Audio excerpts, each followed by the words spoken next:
Bien. Bueno, entonces vamos a empezar, como les había comentado, con el repaso de biomoléculas, ¿sí? Entonces, primero, esta va a ser una clase interactiva, o sea, les voy a hacer preguntas y ustedes, la idea es que contesten, ¿sí? Entonces, ¿qué son las biomoléculas? ¿Se acuerdan del video? ¿Qué tienen en común?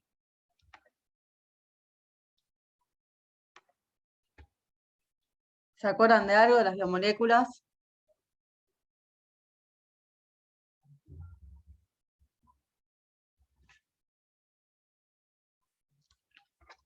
La clase es interactiva, así que les pido por favor, si alguien se anima a contestar o alguna cosa. Que puede ser simples o compuestas según la cantidad de átomos que tengan. Según los elementos de los cuales estén conformados, pueden ser simples y complejas. Acá una compañera en el chat está poniendo que es lo que tenemos en común todos los seres humanos, o sea, seres vivos. Todos los seres vivos estamos compuestos por biomoléculas, desde la bacteria más sencilla hasta nosotros o animales mucho más grandes, todos estamos compuestos por biomoléculas. Bien. Acá Ricardo está diciendo en que se dividen, que está perfecto, lípidos, proteínas y glúcidos, y bueno, también ácidos nucleicos, que son los 4 grupos grandes que vamos a repasar. También es importante que tengan en cuenta cuáles son los elementos que las componen. Se caracterizan primero, como bien dijimos, por ser las estructuras, digamos, base de todo lo que es ser vivo. Pero también se caracteriza por estar compuestas por moléculas de carbono, de hidrógeno, de oxígeno, de nitrógeno, y en algunos casos de azufre y fósforo, ¿sí? Esos son los 5 elementos principales de lo que son las biomoléculas. Acá un compañero está poniendo la sílaba chon, exacto, y algunas presentan también fósforo y azufre, formando el chonsp, por si quieren acordarse. ¿Sí? Perfecto. Entonces, como ya habíamos hablado, se dividen en glúcidos, lípidos, proteínas y ácidos nucleicos. Vamos a hacer entonces un repaso de estos 4 grandes grupos. ¿Sí? Entonces, vamos primero por los glúcidos, ¿sí?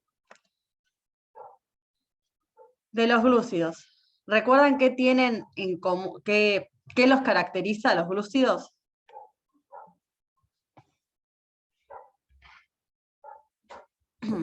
¿El doble enlace? Sí, van a tener un grupo carbonilo, que es un doble enlace carbono-oxígeno. Pero Depende además, claro, depende de dónde lo tengan. Es un aldehído o una cetosa. Perfecto. Aldosa o cetosa o polihidroxialdehído, polihidroxiacetona.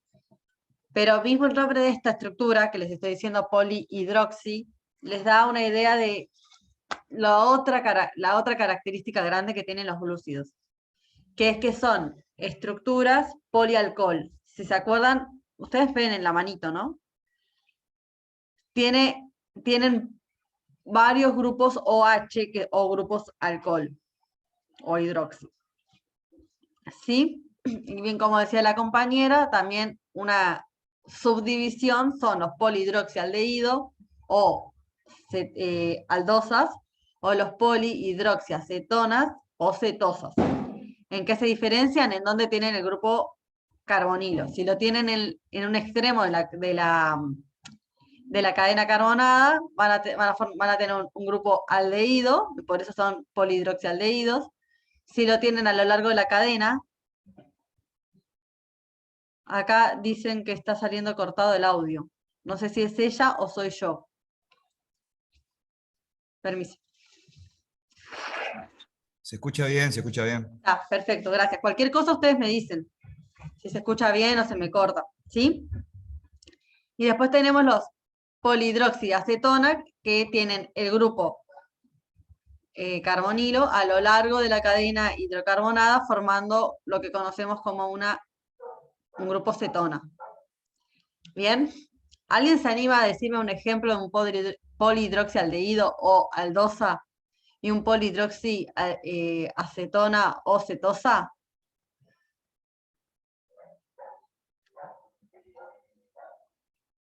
Hay dos monosacáridos, digamos, característicos muy famosos, y uno es una polihidroxi... ¿Glucosa La glucosa. La glucosa es una o fructosa? polihidroxialdehído.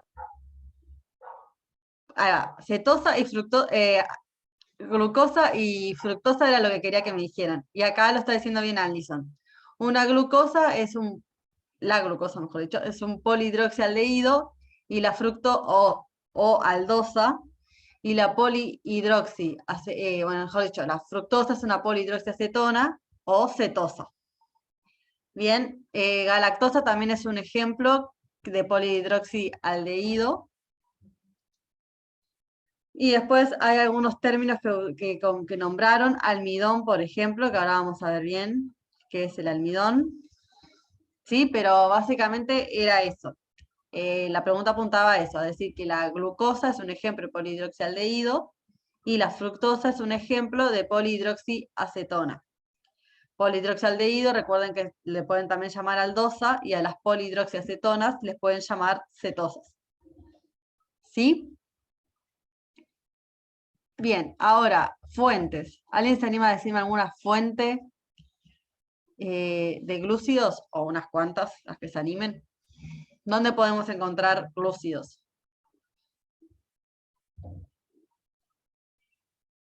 En la papa, en las frutas y en las verduras. Perfecto. ¿Alguna otra fuente? Semillas. Semillas no sé si tanto igual, pero sí, también, claramente. Sí. Bueno, ay, paren que están hablando demasiado y se me saltan los... Maximiliano, sí, tienen un grupo carbonilo, que el grupo carbonilo es un enlace, o sea, se define como un enlace carbono-oxígeno, un doble enlace carbono-oxígeno, que si está en el extremo de una cadena carbonada, forma en realidad un aldehído. Porque si te fijas, en realidad la diferencia es que este carbono, cuando forma un aldehído, está unido a un oxígeno, a un hidrógeno, perdón.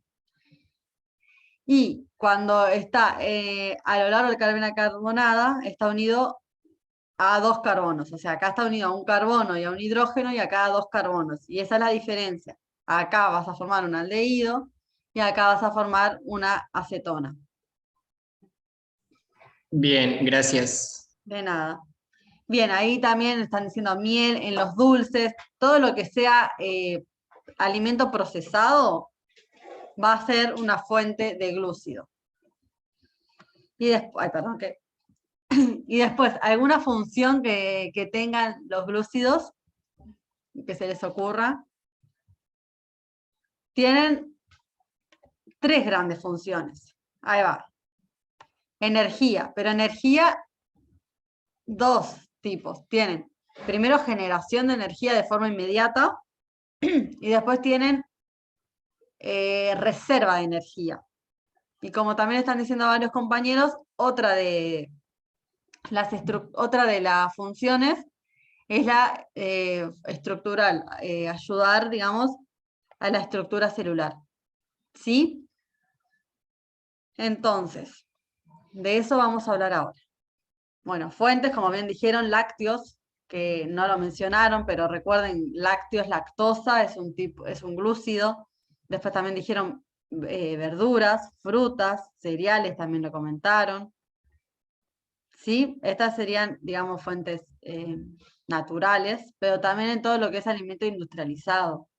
Los refrescos cola, dulces, como bien dijo la compañera, en snacks, aunque son salados y fritos, pero también tienen glúcidos.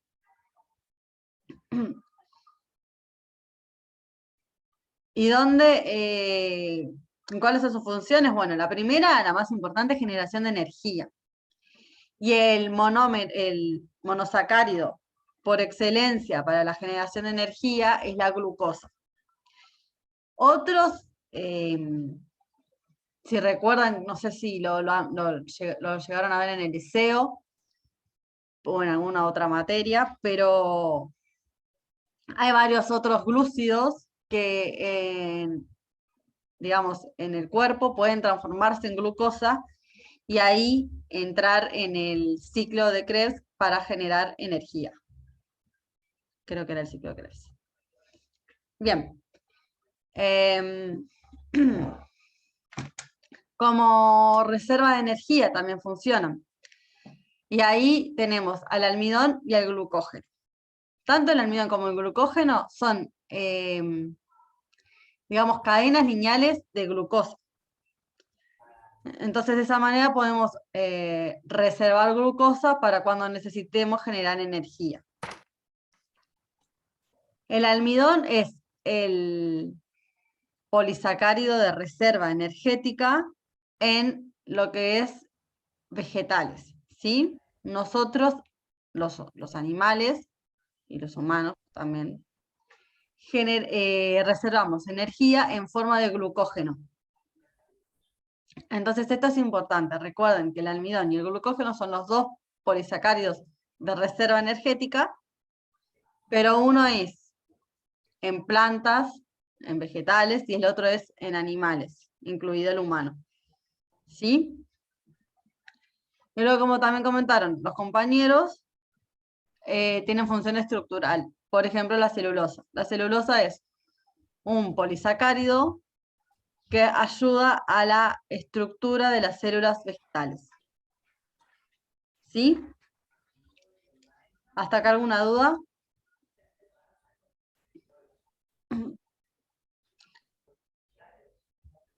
Bueno, cualquier cosa igual me escriben en el chat. Y acá va la primera pregunta. ¿Sí? Para repasar lo que es estructuras de los glúcidos. Entonces, ¿cómo clasificaría a la sacarosa?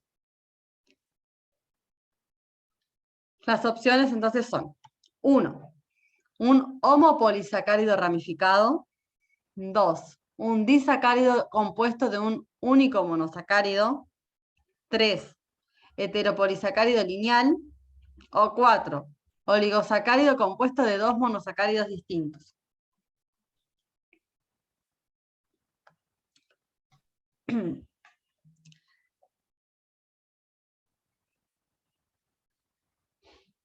Estoy esperando a ver bien. Está medio peleado, pero me parece, bueno, está bastante peleado. Bien, vamos a repasar entonces la 4. Parece que viene ganando la 4, que en realidad es la correcta. Bien, vamos entonces a repasar estos conceptos. Cuando hablamos de un único, digamos una única molécula de glúcido, estamos hablando, por ejemplo, de esto. Esta que ven acá es la estructura cerrada de la glucosa. Porque si se acuerdan, la sacarosa es un disacárido, sí, porque tiene dos monosacáridos unidos. Este es un monosacárido y este es otro monosacárido. Compuesto de glucosa y fructosa. La sacarosa es el azúcar común, el azúcar de mesa. Entonces, cuando hablamos de monómero, de monosacárido, como está este término aquí en la segunda opción, nos referimos a, digamos, una molécula simple de un glúcido. Luego tenemos los disacáridos, por ejemplo, que es la unión de dos monómeros. Cuando ya, digamos, la cadena de monosacáridos unidos es más grande, hablamos de un oligosacárido, que son unos pocos, quizás hasta 20 monosacáridos unidos. Cuando ya es mayor, vamos a hablar de un polisacárido. Por ejemplo, como estábamos hablando, el almidón y el glucógeno son polisacáridos, compuestos cadenas de monosacáridos unidos. Bien, Cuando hablando de polisacáridos, pueden ser homopolisacáridos, como dice la opción 1, o heteropolisacáridos, como dice la opción 3. ¿Y cuál es la diferencia ahí? Es cuando, por ejemplo, como les dije, el almidón, que es una cadena de glucosas unidas, todos los monosacáridos son glucosas, entonces es un homopolisacárido. Está compuesto por un único monosacárido, tipo de monosacárido, repetido. Cuando son varios los polisacáridos que están en esa cadena, hablamos de un heteropolisacárido. ¿Sí? Esa diferencia, hay gente que quiere entrar. Me parece como que ya están todos entrando. Bien. A ver. Sí. Ah, perdón. Admit all. Sofía Martínez quiere entrar. Bien. Ok, entonces hasta acá, homopolisacárido, heteropolisacárido, oligosacárido, monosacárido, ¿quedó claro? Sí, Bien, gracias. La única, entonces, digamos, el otro concepto que hay que repasar es cuándo es ramificado y puedo repetir. Bien. Entonces, cuando hablamos de un monosacárido, nos referimos, por ejemplo, a esta molécula que está aquí, a la izquierda, o esta que está a la derecha cuando están por separado. Este es una glucosa, o sea, es un monosacárido, cuando no está unida, y esta es la fructosa, que es otro monosacárido distinto, cuando no están unidos. ¿Sí? Cuando están unidos, van a formar un disacárido en este caso. ¿Bien? Que son dos monosacáridos unidos. Cuando la cadena de monosacáridos es más larga, de dos monosacáridos, hablamos de un oligosacárido. Por ejemplo, hasta 20 monosacáridos unidos, vamos a definirlo como oligosacárido. Sin embargo, cuando es más larga la cadena, vamos a hablar de un polisacárido. Y dentro de los polisacáridos, incluso también dentro de los oligosacáridos, podemos hablar de homopolisacárido o heteropolisacárido. Cuando hablamos de homopolisacárido, como acabamos de nombrar, el almidón, por ejemplo, el glucógeno, son homopolisacáridos, son cadenas de monosacárido glucosa unidos. ¿Sí? Si el polisacárido del cual estamos hablando estuviese formado por varios tipos de monosacáridos, por ejemplo, fructosa, glucosa, galactosa, estaríamos frente a un heteropolisacárido. ¿Sí?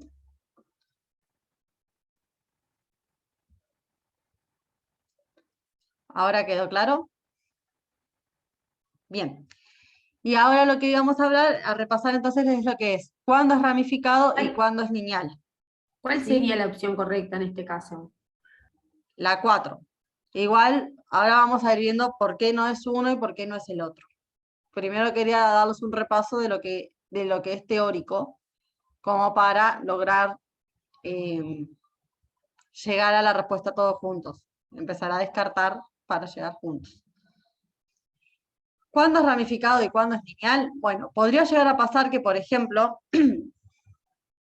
un otro monosacárido, ¿sí? Viniera y se uniera al OH de aquí o al OH de aquí, generando, digamos, una cadena lateral, una cadena secundaria de monosacáridos unidos. ¿Sí? Imagínense que a este monosacárido viene y se le une otra glucosa aquí, entonces formaría como, digamos, otro nivel de cadenas de monosacáridos. Cuando estamos frente a una de esas, hablamos de que el polisacárido es ramificado. Cuando no tiene una ramificación, por ejemplo, imagínense que acá se unen otra glucosa, otra fructosa, otra glucosa, otra fructosa, pero siempre de forma lineal, hablamos de que el polisacárido es lineal y no tiene ramificaciones. ¿Sí? Bueno, entonces ahora vamos a ir viendo. ¿A ustedes les parece, ahora que repasamos esto, que la sacarosa es un homopolisacárido ramificado? No es un homopolisacárido ramificado, porque primero no es polisacárido, segundo no es homo, porque uno es una glucosa y el otro es una fructosa, y tampoco está ramificado, sino que son solamente dos disacáridos unidos. Entonces, la opción 2, que es un disacárido compuesto por un único monosacárido. Sí es cierto que es un disacárido, pero no está compuesto por un único monosacárido. Tiene a la glucosa y a la fructosa. Entonces, esta tampoco sería correcta. La tercera te propone que sea un heteropolisacárido lineal. Bueno, no es, o sea, es, digamos, hetero-oligosacárido, pero no llega a ser un polisacárido porque son solamente dos monosacáridos unidos. Así que esta también la podríamos eliminar. La correcta, entonces, queda siendo la 4. Oligosacárido compuesto de dos monosacáridos distintos. Glucosa y fructosa. ¿Sí? Bien. Vamos entonces a repasar lípidos. ¿Hasta acá alguna duda de glúcidos que tengan? Quiero hacer una pregunta. Sí. ¿Cómo era que se llamaba el enlace que había ahí, tipo elo? Este, Sí, no sé si, o sea, el grupo es un éster. No sé si, es un enlace éster, oligo, algo, ¿no? perdón, éter. Éter, Ah, está. no es un éster, es Bien, un éter. gracias. De nada. Bien, vamos a hacer entonces un repaso de, a ver, para por las dudas.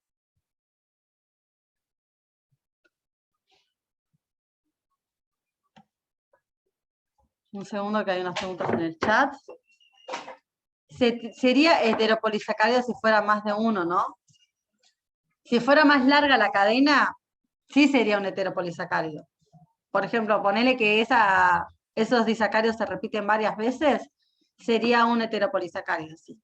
Si tuviese polisacárido, le empezamos a nombrar cuando la cadena está compuesta por más de 20 monosacáridos unidos. La otra duda, oligosacáridos, monosacáridos, en todo caso, estos no pueden ser calificados dentro de si son ramificados o no. Claro, un oligosacárido podría ser ramificado, un monosacárido obviamente no. Un disacárido claramente tampoco va a ser ramificado. Ya incluso con 3 podríamos, sería medio raro, pero podríamos empezar a hablar de alguna ramificación. Hasta 2 siempre van a ser lineales.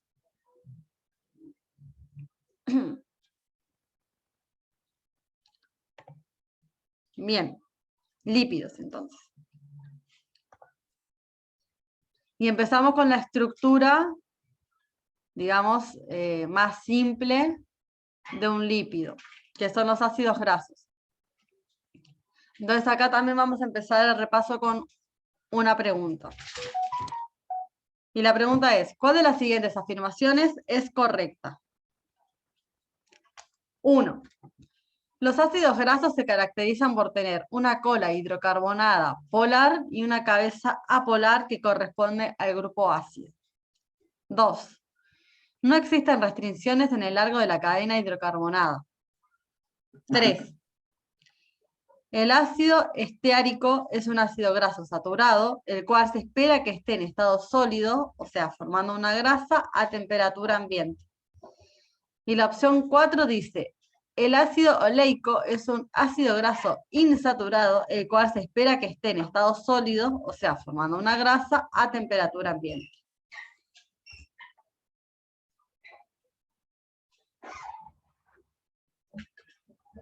¿Se me está trancando? Parecería que no, porque me están contestando. Bien, No, profe, no se está trancando. está, muchas gracias. Bien. Vamos entonces. Estarían ganando la 1 y la 3. Bien. Vamos encaminados entonces. La opción correcta entonces es la 3, sí. La primera dice, ácidos grasos se caracterizan por tener una cola hidrocarbonada. Eso es correcto, pero la cola hidrocarbonada es apolar. Y la cabeza es polar, que corresponde al grupo ácido.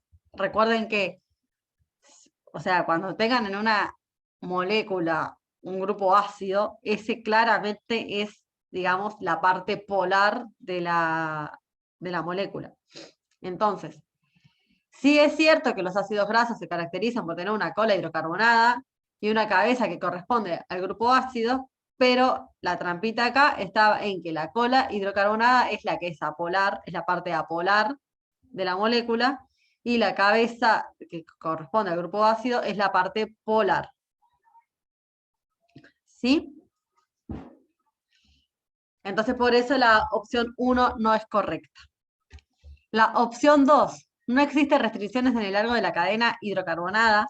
Eso es falso porque todos los ácidos grasos naturales que se encuentran en la naturaleza tienen un número par de carbonos en la cadena hidrocarbonada.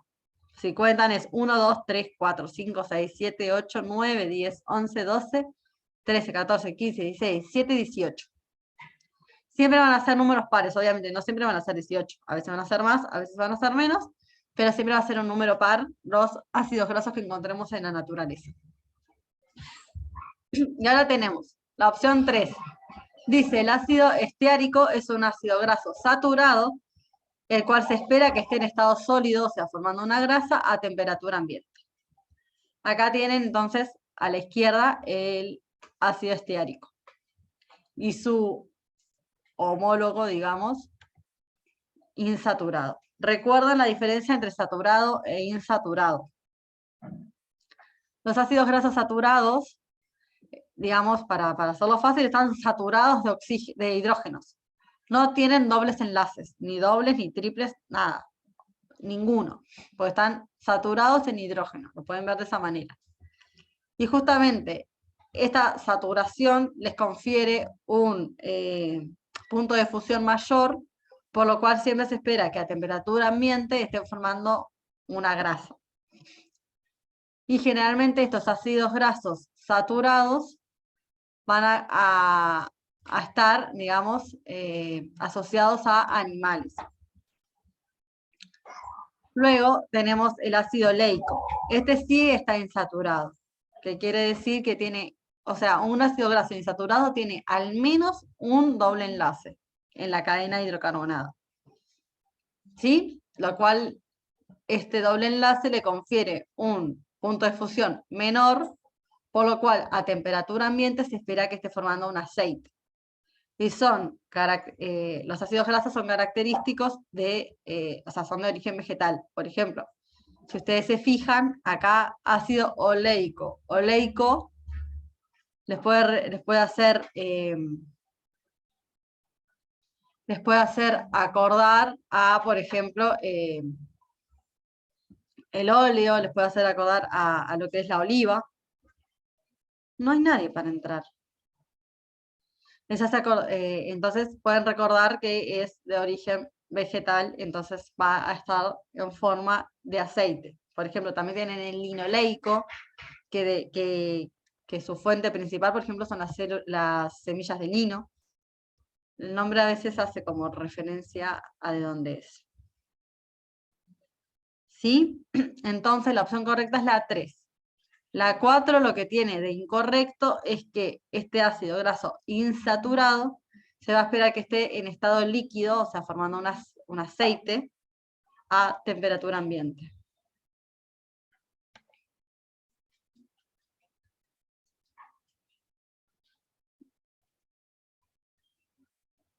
A ver, hay una pregunta aquí.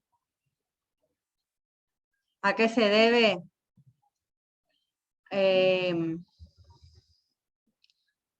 Vos sabés que no me acuerdo demasiado en este momento, pero esa es la fuerza que se requiere para romper este enlace. ¿Sí?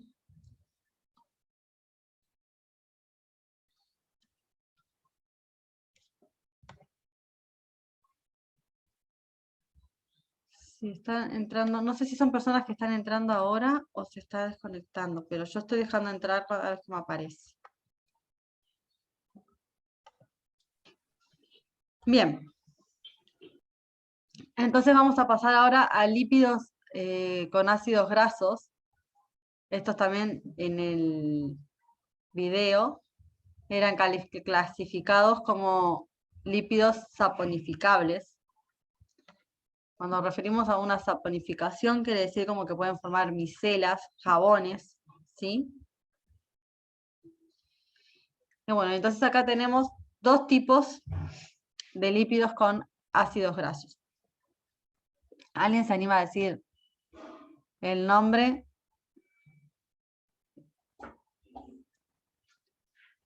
Sí, tiene menor punto de fusión los ácidos grasos insaturados. Porque romper el primer enlace doble es más fácil que romper la cadena, digamos.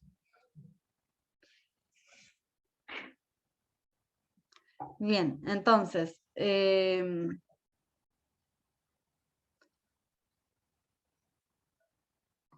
esto. ¿Cuáles son el nombre de estas dos estructuras? ¿Alguien se anima? Bien, acá un compañero está diciendo el de la derecha, el de la izquierda es un triglicérido y otra compañera está diciendo que el de la derecha es un fosfolípido.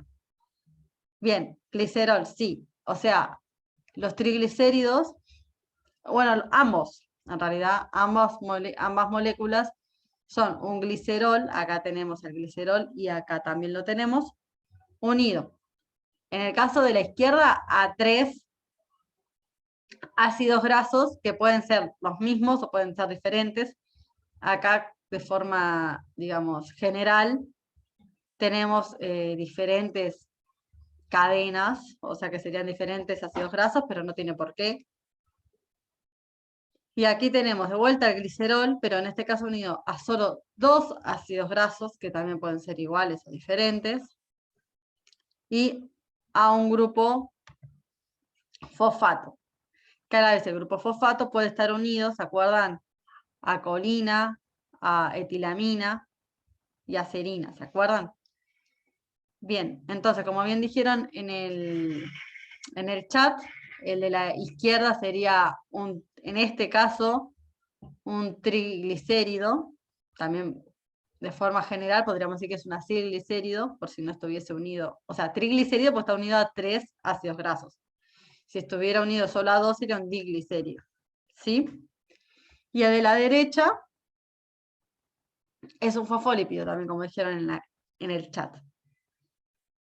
¿Y alguien se anima a decir la función de cada uno de ellos?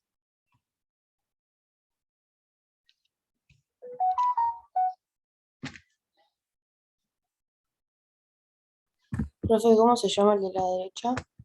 Derecha es un fosfolípido. Gracias.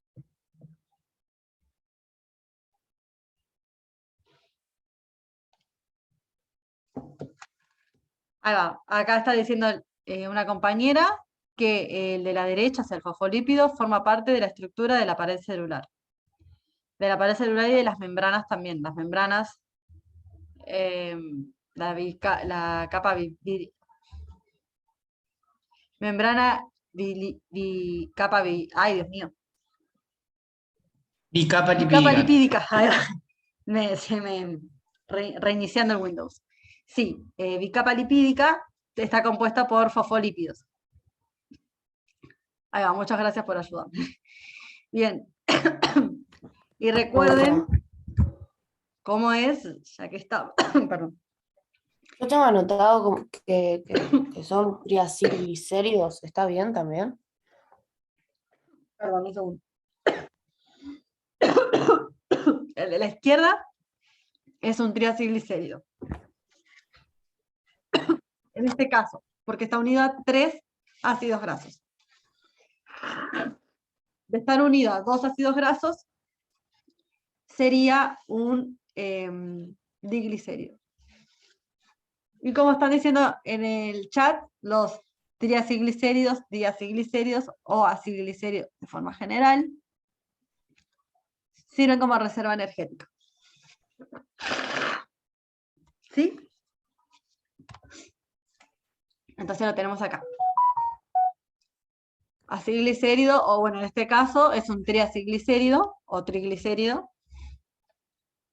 Y el de la derecha es un fosfolípido. Como bien decían, los triacilglicéridos son fuente secundaria de energía energética.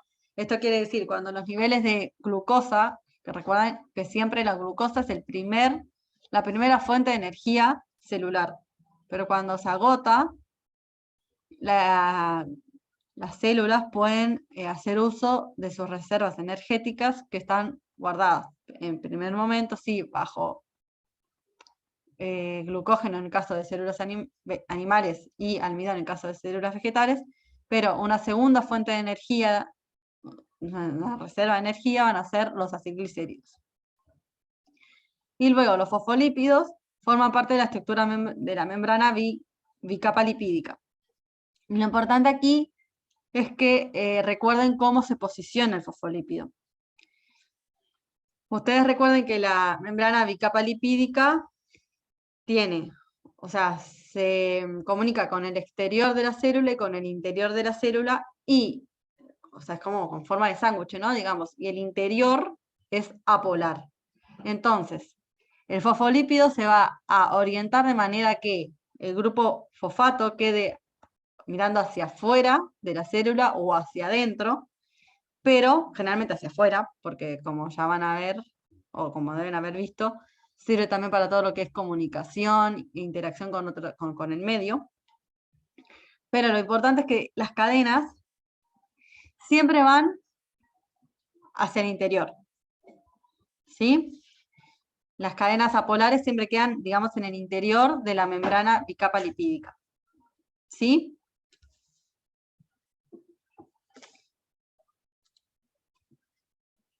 Ay, perdón, que hay una duda en el chat. Bueno, si quieren, les subo las diapositivas al aula después de las clases. Y también va a quedar grabado este video. Igual, de nuevo, estas son, digamos, como un resumen de las otras diapos. Preferiblemente apóyense para el estudio en las diapos del video, que también ya están subidas al aula. Bien. Y ahora, el último lípido del cual vamos a hablar y a repasar es los esteroides, o sea, lípidos no saponificables. Y tampoco tienen en su estructura ácidos grasos, son otro tipo de lípidos. ¿Y qué tienen de característico los esteroides? Todos derivan del esterano, la ciclación del esterano. Y van a tener siempre esta estructura de multianillos fusionados y la, digamos, cola ramificación. Van a variar, por ejemplo, en sus sustituyentes de los anillos. Pero siempre van a tener esta estructura de 4 anillos fusionados, que si se fijan este se llama anillo A, y es de 6 carbonos. Este es el anillo B, que también es de 6 carbonos, y tiene como característica 2 dobles enlaces. Después tenemos este tercero anillo, que también es de 6 carbonos, y tenemos un último se llama C, y tenemos un último anillo, fusionado de 5 carbonos que lleva el nombre de D. ¿Sí? Como para nombrarlos de alguna manera. Dentro de los esteroides, digamos, el principal a nivel animal va a ser el colesterol, porque forma parte estructural de las membranas. Pero también tenemos hormonas sexuales y suprarrenales esteroides, que esto lo van a ver mejor cuando vean el sistema endocrino. pero son hormonas que tienen funciones reguladoras de todo el organismo. ¿Sí?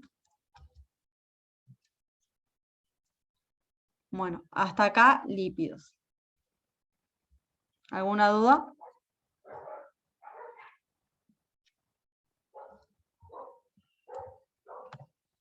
Entonces vamos a pasar al tercer grupo, que son, bueno, no son las proteínas, es como yo los fui nombrando, ¿no? Pero vamos a hablar de las proteínas. Acá, sí, una duda me dicen en el chat.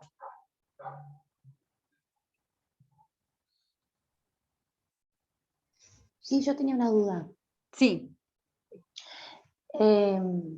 Los saturados son de origen animal y sí, los insaturados de origen vegetal. sí. En el caso de los poliinsaturados, ¿cómo deberíamos clasificarlos? Porque serían de los dos orígenes. Poliinsaturado. Y no, o sea, va a ser insaturado también, va a ser de origen vegetal. Pero, por ejemplo, el pescado entra Ah. sí, Sí, los omega 3. Por eso tu exacto. duda. Sí, Bueno, por eso en realidad se usa el nombre generalmente, o sea, porque igual el omega 3 derivado del pescado va a estar en forma de aceite, claro, pero no va a ser de origen vegetal. Sí, está bien tu duda. O sea, generalmente cuando hablamos de un ácido graso insaturado, sí va a estar formando, digamos, un aceite a temperatura ambiente, o vamos a esperar que esté formando un aceite a temperatura ambiente. Igual obviamente va a depender de la temperatura ambiente. Pero sí es cierto que, bueno, que generalmente van a ser de origen vegetal, pero también puede haber, como en el caso del pescado, todos los que son los omega 3. Los omega 3 son insaturados, como vos bien decís. Esos van a estar, sí, van a ser de origen animal, pero se espera que también a temperatura ambiente estén en forma de aceite, formando un aceite.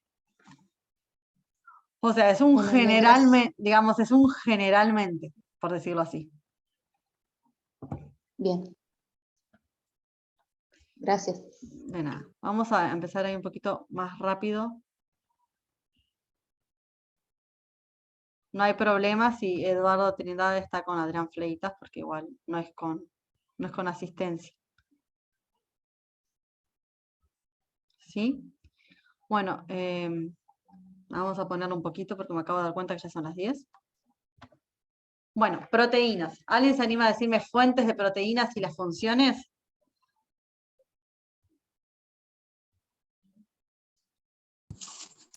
Las fuentes, las carnes, los huevos, quesos, lácteos y Perfecto. sus funciones enzimáticas, hormonales, inmunológicas, Bien. transporte, De transporte también. y son receptoras también. Bien. ¿Se están diciendo bien? ¿Se están olvidando siempre? Yo que soy vegetariana. Recuerden que también, o sea, si bien la fuente principal de proteínas van a ser de origen animal, como bien dijeron, las carnes, ya sean rojas, blancas, huevos, lácteos, también tenemos de origen vegetal, como por ejemplo la palta, las semillas, los frutos secos, digamos, legumbres, todo lo que es vegetal de hoja verde, ¿sí? Y como bien dijeron, las funciones estructural, por ejemplo, el colágeno, la enzimática, la mayoría, o sea, todas las enzimas tienen estructura proteica. Yo acá les nombré una que se llama la CYP3A4, que es un grupo, pertenece a una familia de enzimas dedicadas a la metabolización de fármacos, bueno, y también de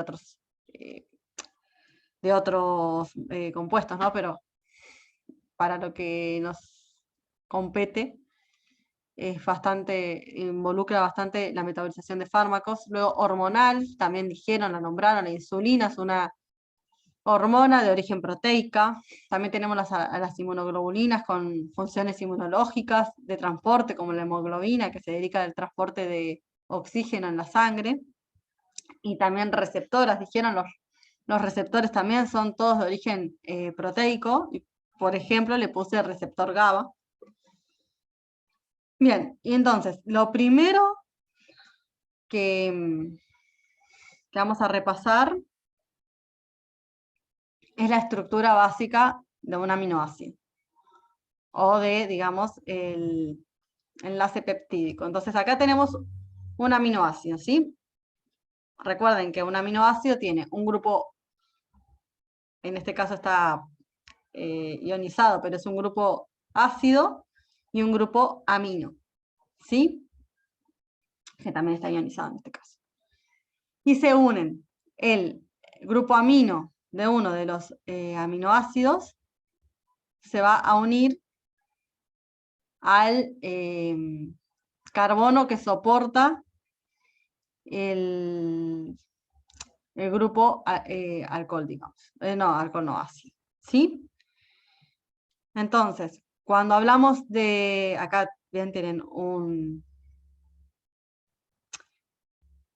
enlace peptídico que es el nitrógeno, o bueno, el grupo amino de este aminoácido se une al carbono que soporta el grupo, el oxígeno, digamos, de otro aminoácido, y acá este aminoácido está unido a otro aminoácido por su carbono que soporta el oxígeno y la amina del otro. Entonces acá, si se ven, tenemos una cadena de 3 aminoácidos unidos. O sea, digamos una cadena peptídica bien pequeñita. Y lo que siempre tienen que identificar en una cadena peptídica va a ser el N-terminal, que es, digamos, el grupo amina libre, y el grupo C-terminal, que es el grupo que tiene, digamos, el OH libre. En este caso está ionizado, pero acá, si no estuviese ionizado, habría un H, o sea, el grupo ácido libre.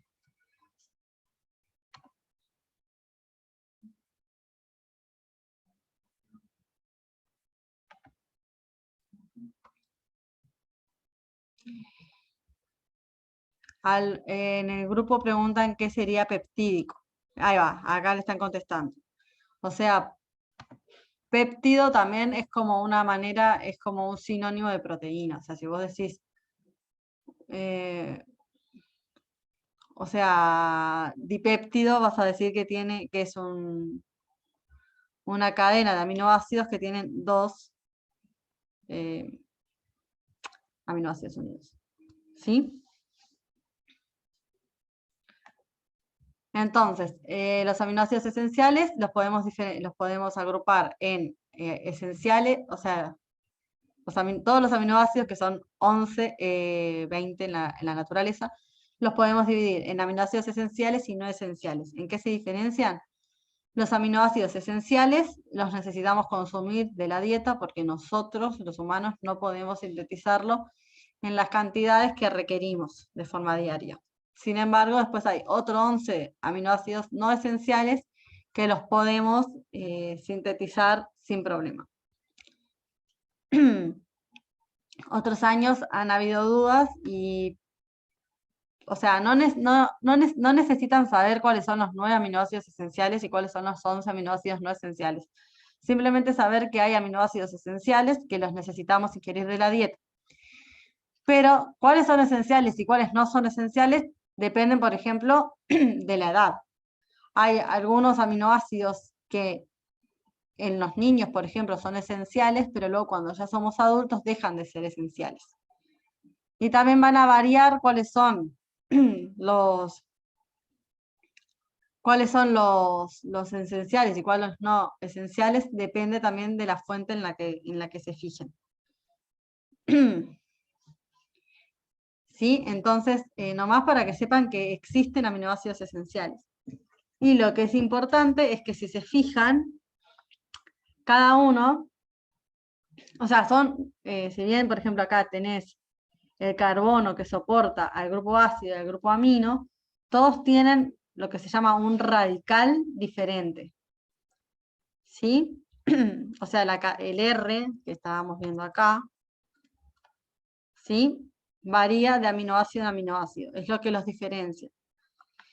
Y cada radical le confiere al aminoácido características físico-químicas distintas. Por ejemplo, no sé, tienen algunos aminoácidos que, por ejemplo, acá este tiene un grupo OH, o sea que este va a ser medio polar. Acá la lisina también tiene un grupo amina en el extremo de la cadena del radical. Y hay algunos que, por ejemplo, acá la fenilalanina que tiene o la leucina mejor, que tiene simplemente una cadena carbonada sin ningún tipo de, digamos, de otro grupo funcional. Entonces, las características físico-químicas de estos radicales van a ser transferidas a la proteína que luego formen, de forma que, por ejemplo, una proteína que clasifiquemos como con características polares es porque va a estar compuesta de aminoácidos que tienen radicales polares. O también al revés, ¿no? Si a la proteína la clasificamos como que tiene características físico-químicas apolares, es porque probablemente los radicales de esos aminoácidos tengan también propiedades apolares. ¿Y qué pasa con las propiedades polares? Por ejemplo, van a poder reaccionar más fácilmente entre ellas y ayudar al plegamiento en la estructura secundaria y terciaria.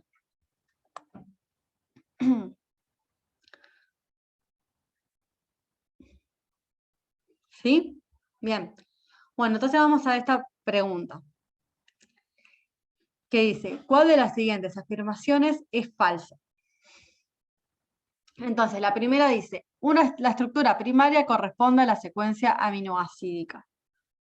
La 2 dice, el plegamiento de la estructura secundaria se debe a puentes de hidrógeno entre aminoácidos cercanos. La afirmación 3 dice, una proteína fibrosa probablemente tenga función de transporte. Y la afirmación 4 dice que la estructura cuaternaria implica la interacción entre dos o más cadenas polipeptídicas. ¿Cuál creen ustedes? Un segundo.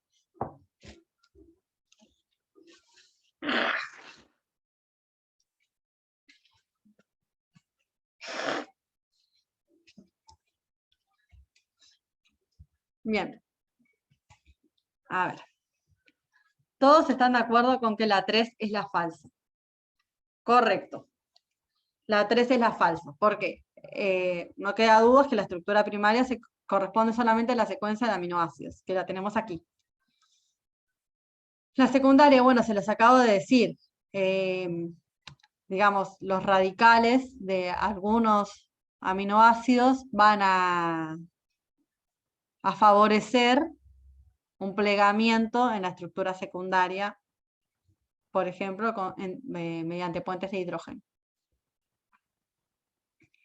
La 3, bueno, cuando tenemos, digamos, cuando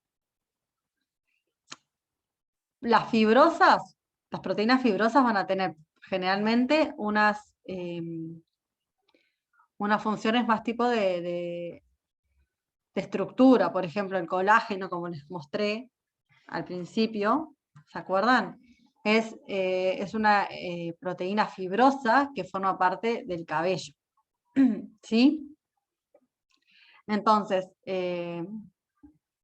digamos, al ser una cadena larga que no se pliega mucho, no va a poder tener nunca una función de transporte, porque para tener función de transporte necesita que pueda, aunque sea, digamos, por ejemplo, transportarse en la sangre, ¿sí? De forma más plegada. Entonces, las proteínas que van a tener función de transporte generalmente van a ser con forma de... Ay, se me fue la palabra, perdón. Más plegable, por ejemplo... Ay, se me fue esto para atrás. Como por ejemplo la hemoglobina, que es como más una... Ay, se me fue la palabra, empieza con G. globulina. No me acuerdo si era globulina. Bueno, la cosa es que las proteínas fibrosas van a tener entonces más bien función de soporte. Globulares, ahí va, muchas gracias compañeros. Con G era. Las proteínas globulares van a estar más, digamos, plegadas y van a poder tener función de transporte. Las fibrosas van a ser más estructural. Y luego siempre la estructura cuaternaria es una estructura más compleja que va a implicar siempre la interacción de 2 o más cadenas polipeptídicas. O sea que van a haber más de un N terminal y más de un C terminal, porque son distintas cadenas polipeptídicas que están interaccionando. Bueno, y hasta acá era entonces el repaso de la parte, digamos, de proteínas, y ahora pasaríamos a ácidos nucleicos. Que bueno, que primero recuerden que un ácido nucleico está compuesto, digamos, por 3 partes, ¿sí?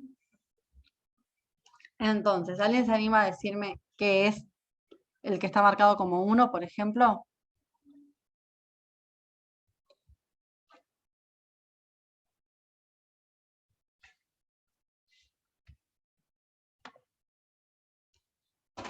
Si es una pentosa, está bien, porque tiene 5 carbonos, o sea que sí es un glúcido o azúcar, ahí va. Pero concretamente es la desoxirribosa. ¿Sí? ¿Para qué les estoy diciendo? Y el 2. Si el 1 es una desoxirribosa, ¿el 2 qué es? Desoxi quiere decir que no tiene un grupo OH. El 2 es la ribosa, exacto. Bien. Entonces tenemos el 3 y el 4. Paren que... El 3 y el 4 que son las bases nitrogenadas, ¿sí? Purina y pirimidina. Y acá tendría que decir 5, pero bueno, dice 4, el grupo fosfato. Entonces recuerden que la desoxirribosa va a estar formando parte del ADN. Y la ribosa, o sea, los ácidos nucleicos que tengan desoxirribosa van a estar formando parte del ADN, y los ácidos nucleicos que tengan ribosa van a estar formando parte del ARN. ¿Sí? Entonces acá tienen el nombre, desoxirribosa, ribosa. Purina es entonces la base nitrogenada que forma parte de los ácidos nucleicos, que tiene doble anillo, se puede acordar así, y la pirimidina tiene un único anillo. ¿Bien? Y luego por último tenemos los grupos fosfatos. Entonces, ¿cuáles son las bases nitrogenadas del ADN? La adenina, la timina, la guanina y la citosina, que van a interaccionar, o sea, tenemos una cadena de ADN y otra cadena de ADN enfrentadas, y sus bases nitrogenadas van a interaccionar. La adenina va a interaccionar con la timina y la guanina con la citosina. ¿Sí? Entonces, otra vez, de forma, digamos, quizás análoga a las proteínas, tenemos la estructura primaria, que es la secuencia de nucleótidos de cada una de las cadenas. Recuerden que el ADN es bicatenario, tiene una cadena que va de 3' a 5' y una que va de 5' a 3'. Y la cadena terciaria, la estructura secundaria es la doble hélice, que esta que conocemos. Y la terciaria, ¿qué pasa? La cadena de aminoácidos la cadena de ácidos nucleicos es tan larga que no podría entrar en la célula a no ser que fuese condensada. Y entonces en la estructura terciaria lo que pasa es que el ADN se condensa con proteínas, en este caso llamadas histonas, para formar en la fase de mayor condensación, formar los cromosomas. Recuerden que en una cadena de ADN, ¿cómo es el alargamiento, digamos, de la cadena de ADN? Recuerden entonces que el OH del carbono 3 se va a unir al grupo fosfato que está en el carbono 5 de otro ácido nucleico, ¿sí? Por eso cuando decimos 3', 5', lo que quiere decir 5' es que el OH o sea, es análogo otra vez a N terminal y C terminal, quiere decir que el OH del último, perdón, del último nitrógeno, del último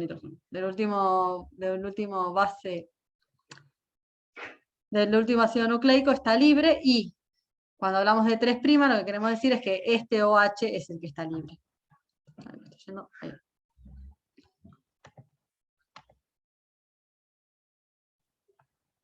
Estructura terciaria. Sí, con la estructura terciaria lo que pasa es que una única, digamos, cadena, o sea, una única molécula de ADN es muy larga. De manera que no puede entrar físicamente, digamos, desenredada, por decirlo así, de forma lineal, no entra en la célula. Entonces la manera de que entre es, digamos, de forma empaquetada. ¿Y cómo se empaquetan las moléculas de ADN? Con proteínas. En este caso, por ejemplo, histonas. Se llaman histonas las proteínas encargadas de ayudar a condensar el ADN, de manera de dejarlo como empaquetado, formando diversos, digamos, niveles de condensación, siendo el nivel de condensación mayor el cromosoma.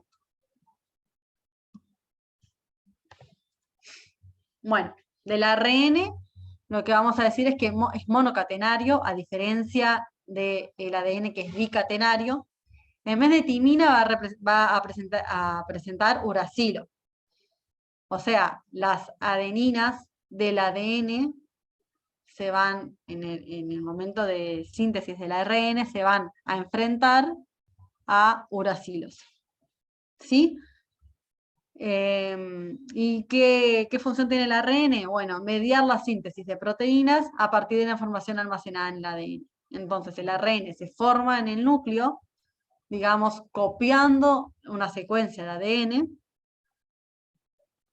Luego tiene distintos procesos de maduración y sale al citosol, donde se une al ribosoma y forma proteínas. ¿Cómo la forma? Bueno, el ribosoma lee las secuencias de A3 ácidos nucleicos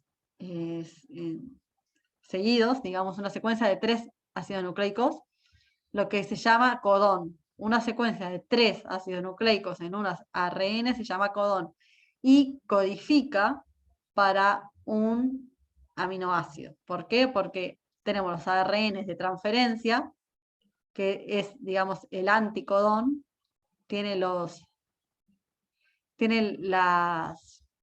ácidos nucleicos que se, digamos, se enfrentan a los ácidos nucleicos del codón, y en el otro extremo tiene un aminoácido. Entonces, en el ribosoma lo que pasa es que se unen, digamos, ayuda a la síntesis de la proteína que estaba codificada en el ADN, pero siendo el ARN la molécula, digamos, media, la que media la formación. Esto claramente no lo tienen que saber, pero nomás para, o sea, sabérselo de memoria, ¿no? Pero que el código genético lo que determina es el codón, qué codón codifica para cada aminoácido. Entonces, obviamente, tenemos un montón de combinaciones, tenemos más combinaciones de codones que de aminoácidos, ¿sí? Entonces, ¿qué quiere decir? Varios codones van a codificar para un único aminoácido. Por ejemplo, para leucina, tenemos que los codones C, o sea, citosina, uracilo, uracilo, citosina, uracilo, citosina, y así sucesivamente codifican para leucina. O sea, si el ribosoma lee alguno de estos codones, va a agregar una leucina a la molécula de proteína en crecimiento. ¿Sí? Hay, por ejemplo, algunos codones que representan un alto, o sea, no codifican para un aminoácido, sino que lo que hacen es dar stop a la síntesis de la proteína, y luego tenemos un único codón que codifica para la metionina. Y eso como característico.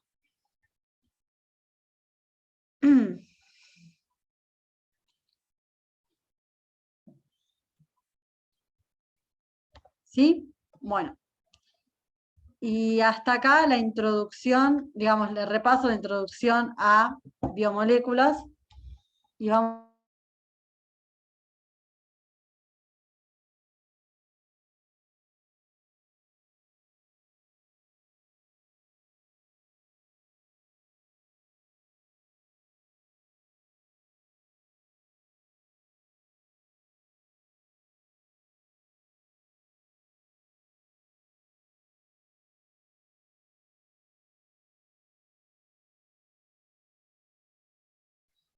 Perdón, estaba hablando y estaba muteada. Vamos a hacer rápidamente el repaso de comunicación celular porque nos está quedando poco tiempo. Ustedes están viendo, ¿no? Ahora las diapos de comunicación celular. Porque no sé si hice el cambio de la...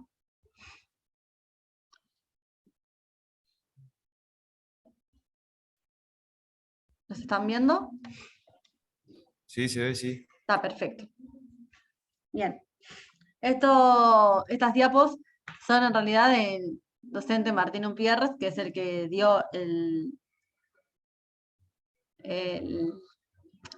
que habla en el video. Y entonces vamos a repasar ese tema con estas diapositivas, ¿sí? Entonces, también pudieron ver el video de comunicación celular.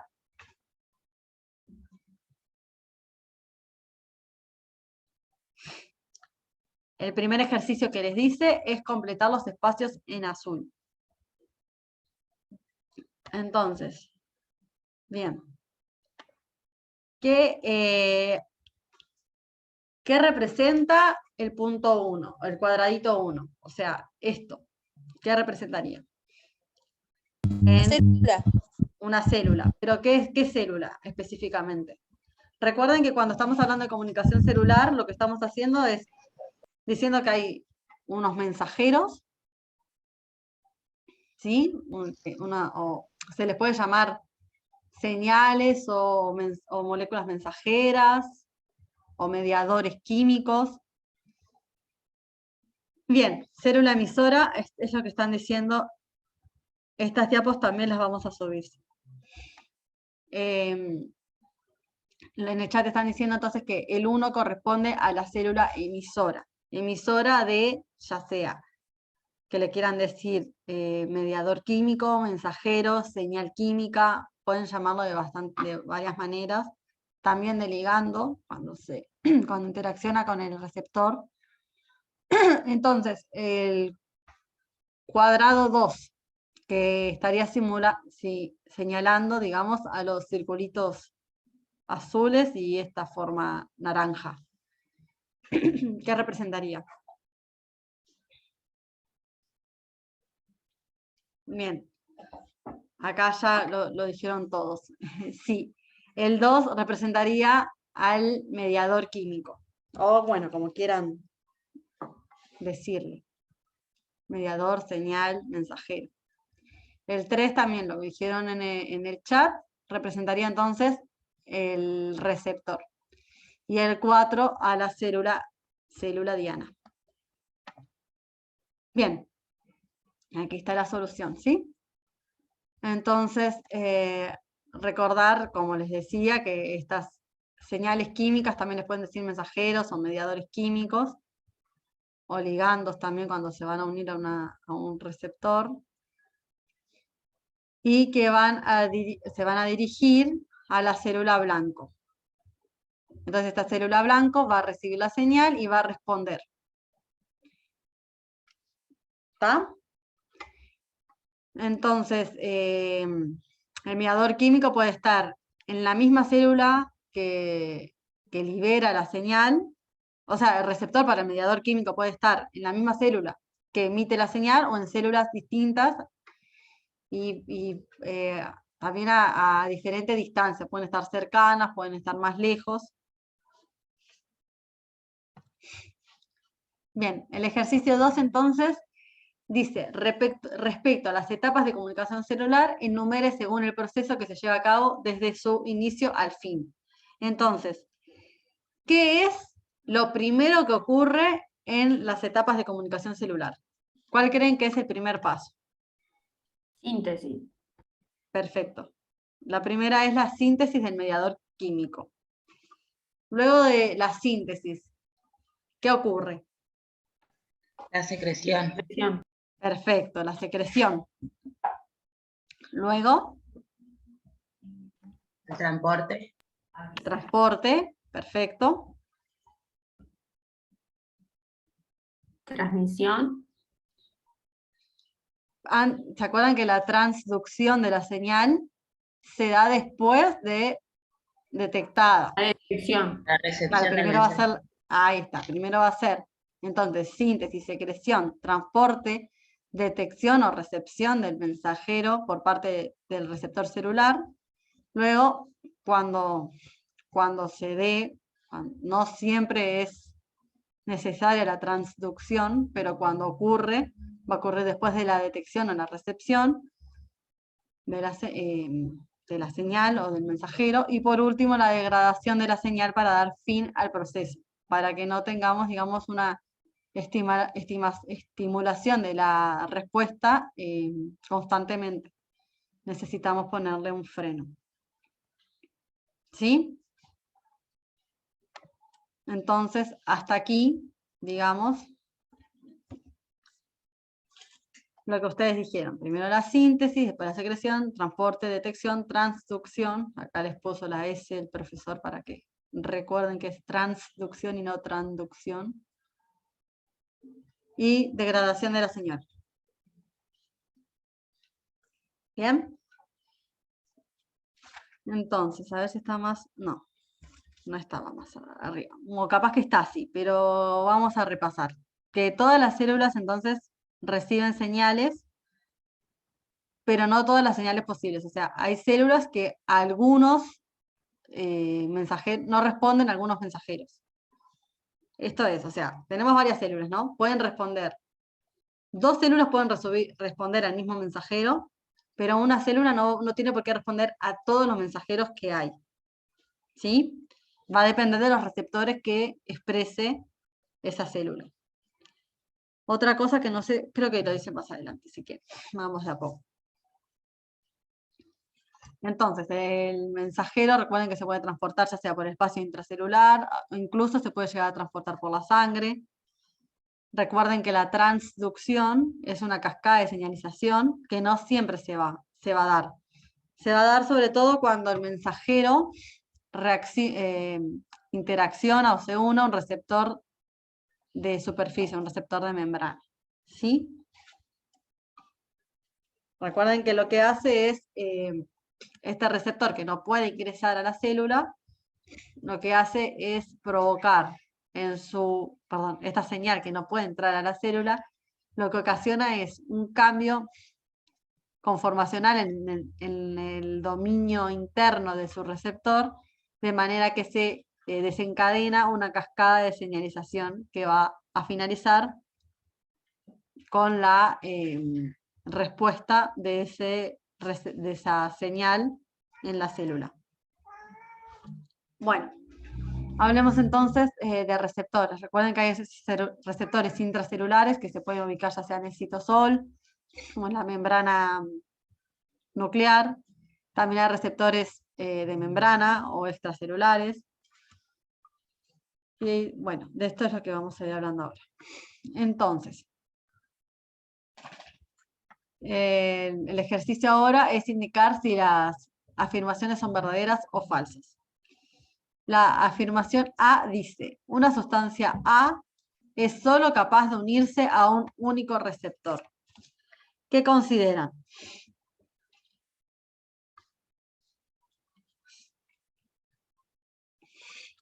Nosotros tenemos un mensajero, lo que quiere decir acá sustancia A, un mensajero, una señal, solo puede unirse a un único receptor?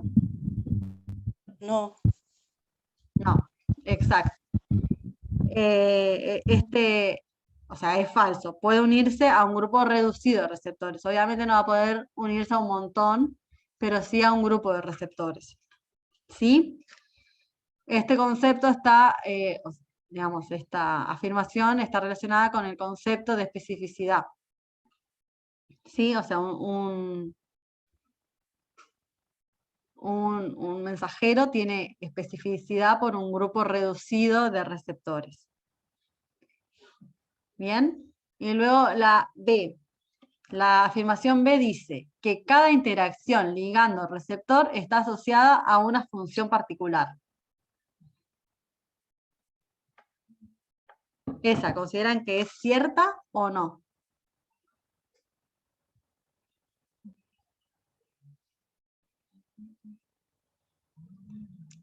La B depende de cómo la interpreten. Estrictamente es falsa. Porque si bien, o sea, tenemos, a ver, dos células iguales, no sé, dos células, no se pongan del hígado, van a responder las dos de la misma manera a la misma sustancia. O sea, la interacción ligando-receptor en ese grupo de células va a estar asociada a una función particular. Pero la interacción ligando-receptor en una célula hepática no tiene por qué generar la misma función que la misma interacción ligando-receptor en el, no sé, en el cerebro, por ejemplo. No sé si me explico, si entienden, digamos, la diferencia. O sea, dos células iguales, sí, obviamente, la interacción ligando-receptor va a estar asociada a una función particular.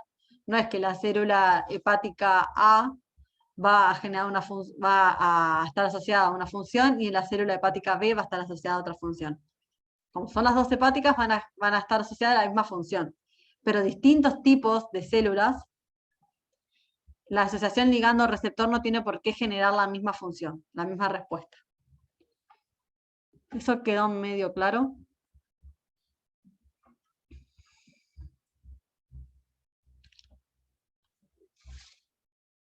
Bueno. Ahí sí. Bueno, entonces, conceptos importantes.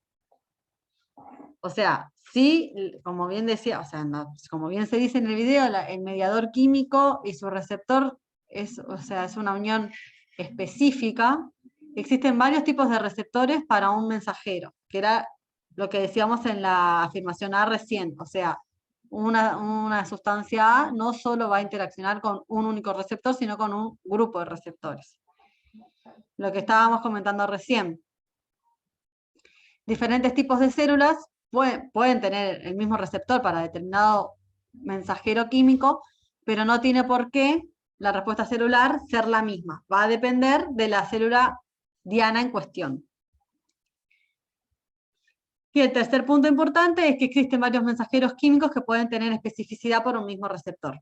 ¿Qué quiere decir? A un receptor se le pueden unir un grupo reducido, digamos, de mensajeros químicos que tengan que tener de alguna manera estar relacionados estructuralmente. O sea, algo en la estructura química, los mensajeros químicos tienen que tener en común que les permita ser los dos, digamos, identificados por el receptor.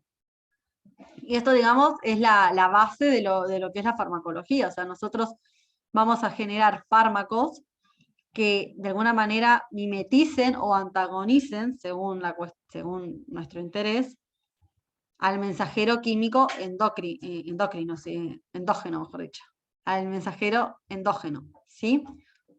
¿Y por qué podemos hacer esto? Porque el receptor va a reconocer a un grupo de estructura, o sea, a una estructura química, a un grupo de moléculas, no necesariamente a un mensajero. ¿Hasta acá? ¿Alguna duda? O sea, importante eso.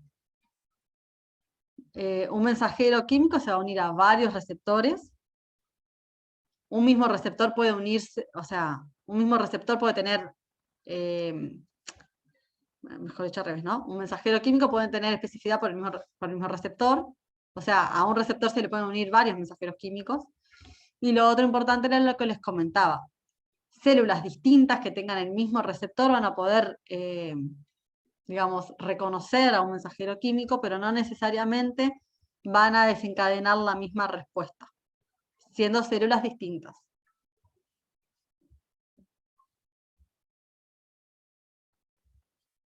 ¿Sí? Bien, bueno.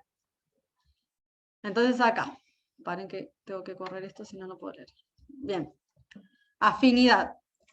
Conceptos importantes, afinidad y especificidad. Afinidad es la fuerza con la que el ligando se une al receptor. Entonces, suponiendo, por ejemplo, que este es el receptor, y tenemos 3 moléculas que podrían llegar a unirse a él, la que encaje de alguna manera mejor en el sitio de reconocimiento va a tener una alta afinidad. Después van a haber afinidades medias que, digamos, encajen, pero no del todo, y luego vamos a tener bajas afinidades, moléculas que no puedan unirse al receptor o que lo hagan, ahí va, como decía la palabra, con baja afinidad, con baja fuerza. ¿Sí?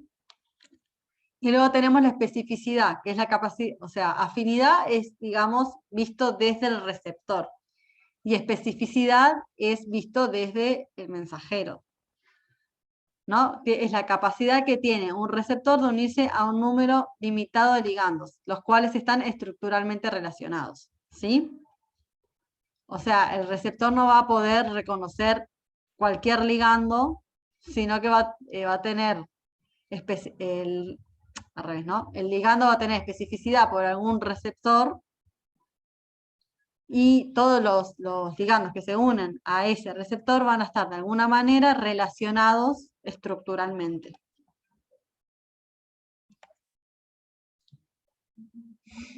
Y acá vamos entonces al concepto, al concepto de transducción, digamos, ¿no? Entonces, lo primero que dice el ejercicio 4 es mencionar 2 propiedades que hacen que los mensajeros químicos puedan unirse a sus receptores en el medio intracelular. Y en realidad lo tienen en la figura, pero si se animan a decirlo sin hacer trampa.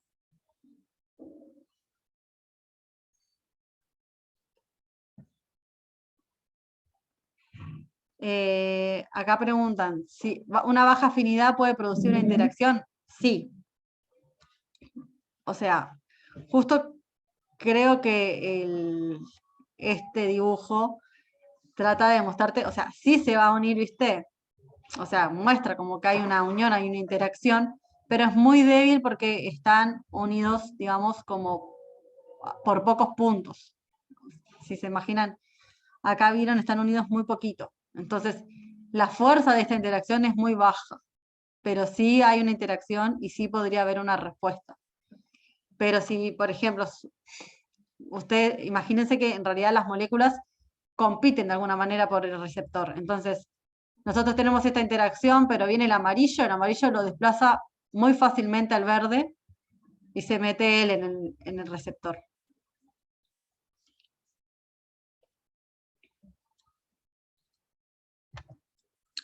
Bien, entonces, 2 propiedades que hagan que el mensajero químico pueda unirse a receptores en el medio intracelular. En lo posible sin ver la imagen. Ahí está, perfecto. Para la compañera lo dice hiper resumido, pero correctísimo. ¿Cuál es la única manera en la que un mensajero químico pueda unirse a receptores en el medio intracelular? Es que pueda atravesar la membrana. ¿Y cuáles son las que pueden atravesar la membrana? Como están diciendo los compañeros, van a ser ligandos lipofílicos, o también podrían ser moléculas, lipofílico o hidrófobo es más o menos sinónimo. Pueden ser moléculas lipofílicas que van a poder difundir por la membrana, o también moléculas apolares pequeñas que también puedan difundir, ¿sí? Entonces se van a poder unir a receptores que estén en el citosol o incluso que estén en la membrana nuclear. Bueno, y ahí ya les dije la parte B, no me di cuenta. ¿Dónde pueden ubicarse los receptores intracelulares? Bueno, se van a poder ubicar, como les acabo de decir, en el citosol, en la membrana nuclear, y capaz que incluso haya algún ejemplo de receptor dentro del núcleo. ¿Sí? Generalmente las señales que van a actuar, que van a tener su receptor a nivel de membrana, van a poder ser, también van a poder ser lipófilas, o sea, lipofílicas, pero también van a poder ser lipofóbicas o cargadas. Moléculas cargadas, recuerden que no van a poder atravesar la membrana, así que sus receptores van a tenerse que encontrar siempre a nivel de la membrana plasmática. Entonces, esto ya se los comenté, pero toda unión del ligando con receptor da lugar a la transducción de una señal.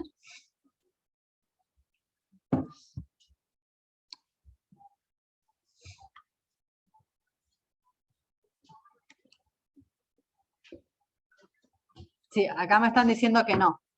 ¿Se animan a decirme en qué casos se da la transducción?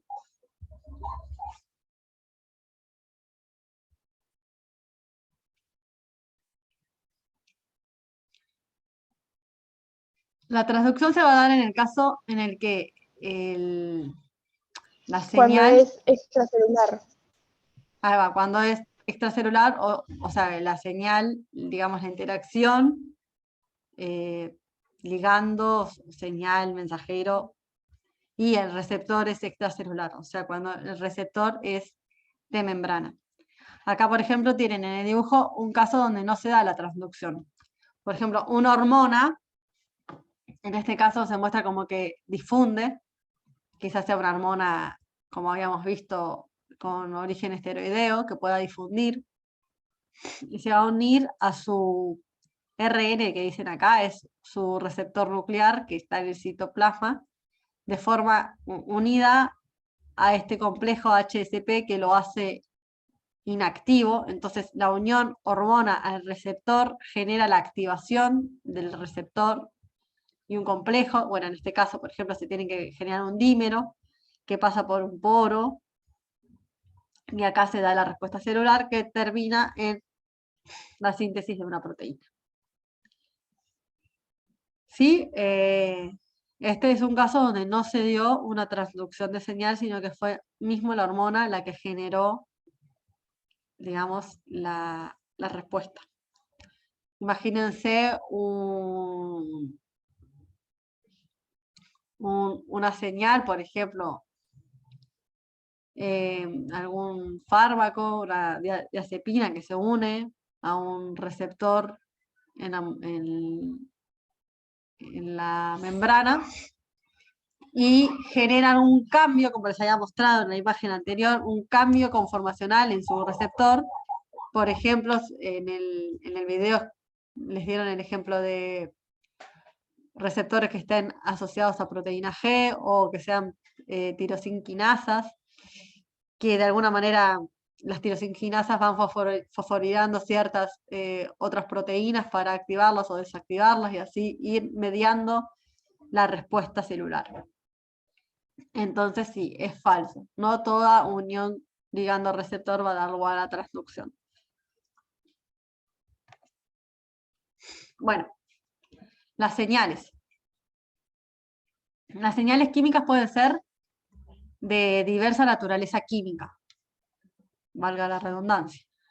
Pueden haber aminas, si se fijan acá, hay un grupo amina, como la adrenalina, la dopamina, la serotonina. Estos tres, por ejemplo, son mediadores químicos digamos, de sistemas nerviosos. La adrenalina es una también, pero también es sintetizada a nivel renal, esto lo van a ir viendo más adelante, pero todas tienen, digamos, esta forma, este anillo y esta forma, digamos, característica, y luego van cambiando en sus sustituyentes. Las señales químicas también pueden ser de origen esteroideo, ¿sí? Que ¿se acuerdan que estas eran lípidos? ¿Se acuerdan que les comenté lo de los enlaces? Lo de los, perdón, anillos fusionados, o pueden ser de origen esteroideo. Pueden ser también de origen peptídico, por ejemplo, la insulina es un mediador químico que es sintetizado, es liberado, secretado a nivel del páncreas y va a interaccionar con receptores en las células del organismo.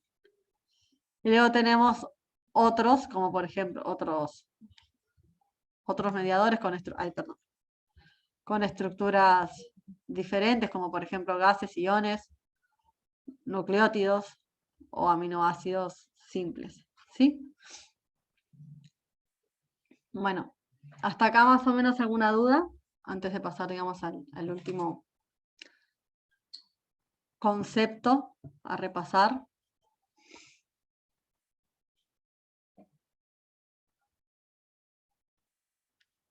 Bien, ahora vamos a repasar entonces lo que son los tipos de... Ay, para, acá hay una duda quizás.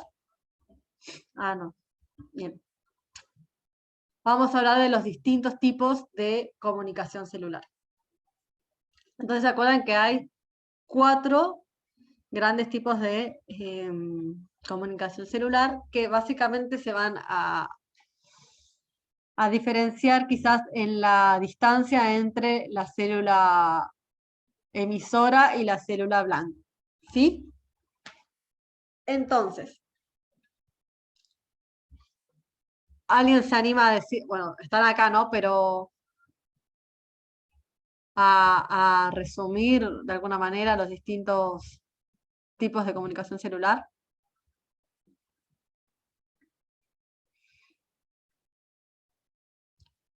Bien, tenemos, está acá, ¿no? Sí, la endocrina, la parácrina, la autocrina y la por contacto o yustacrina. Entonces, tenemos, en primer lugar, la endocrina. ¿Qué tiene característica la endocrina? Bueno, la célula emisora se le va a llamar célula endocrina, va a generar, generalmente va a estar formando una glándula, es una célula, o sea, es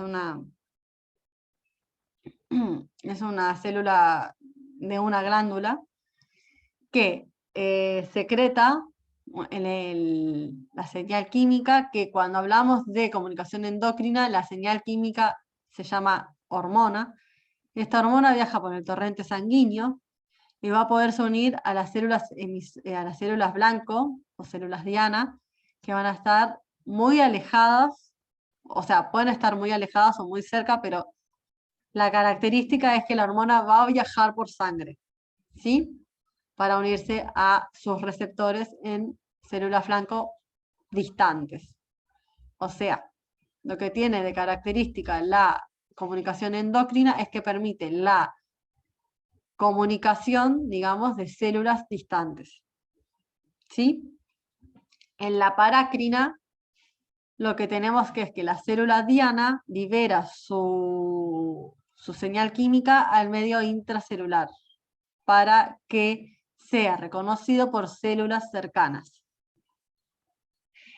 Va a ser reconocido por células distintas a las emisoras, pero que se encuentran en la cercanía de donde fue liberado el mediador químico.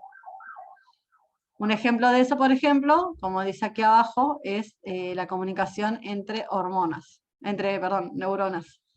¿Sí? La neurona libera el neurotransmisor en las cercanías de la célula receptora, blanco. Un tercer tipo de comunicación celular es la autócrina, donde la misma célula que libera la molécula la puede reconocer y generar una respuesta. O sea, entre la parácrina y la autócrina la única diferencia es que en la autócrina la célula también reconoce la molécula que libera. Por último tenemos la comunicación por contacto, que acá básicamente lo que pasa es que 2 células, digamos, interaccionan por algún tipo de receptor o algún canal, que en el video les llaman gap, de forma que por ejemplo, esta célula recibe una señal, reconoce una señal de este lado y de alguna manera se la pasa, por decir así, a esta célula, la cual no recibió la señal, pero sí va a dar una respuesta a consecuencia de ella. ¿Sí? ¿Alguna duda?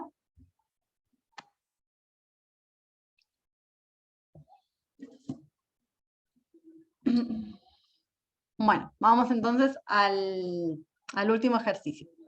¿Qué dice? ¿Qué tipo de comunicación conoce que sea capaz de transportar, un segundo que se me tapó la imagen, de transportar el mensaje a través de la circulación a células muy distantes? ¿Y cómo se denominan los mediadores químicos? Es Ay, a mí se me cortó. ¿Endocrina? por sangre y son hormonas. Bien, perfecto. Eran los tres, digamos, conceptos que hablamos de la comunicación endocrina. Es la célula emisora, o sea, la comunicación es endocrina, el mensajero se llama hormona y puede, o sea, viaja a través de la sangre hasta su célula diana. ¿Y cuál es el mecanismo opuesto a este por el cual la comunicación se da entre células poco distantes?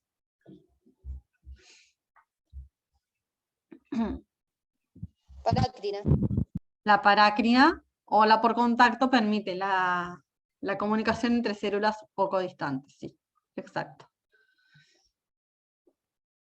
Y creo que hasta acá era... Ah, también, sí parece. Por contacto o yuxtacrina, como está diciendo la compañera en el chat. Entonces creo que hasta acá era el repaso. No sé si tienen alguna otra duda. Recuerden que ahora también la próxima clase que tengan sincrónica van a repasar, creo que les toca fisiología. Tendrán que ver unos videos donde van a ver, por ejemplo, el sistema endocrino. Entonces van a volver sobre el tema de una hormona y la comunicación. También van a ver el sistema nervioso. Y ahí van a poder repasar lo que es la comunicación, por ejemplo, parácrina, aquí. Y estos son los conceptos básicos que luego van a ir aplicando en el resto de los temas. Así que no sé si tienen alguna otra duda.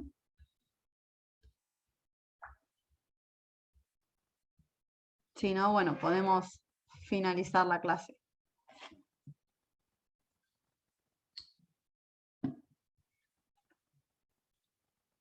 Gracias, profe. De nada.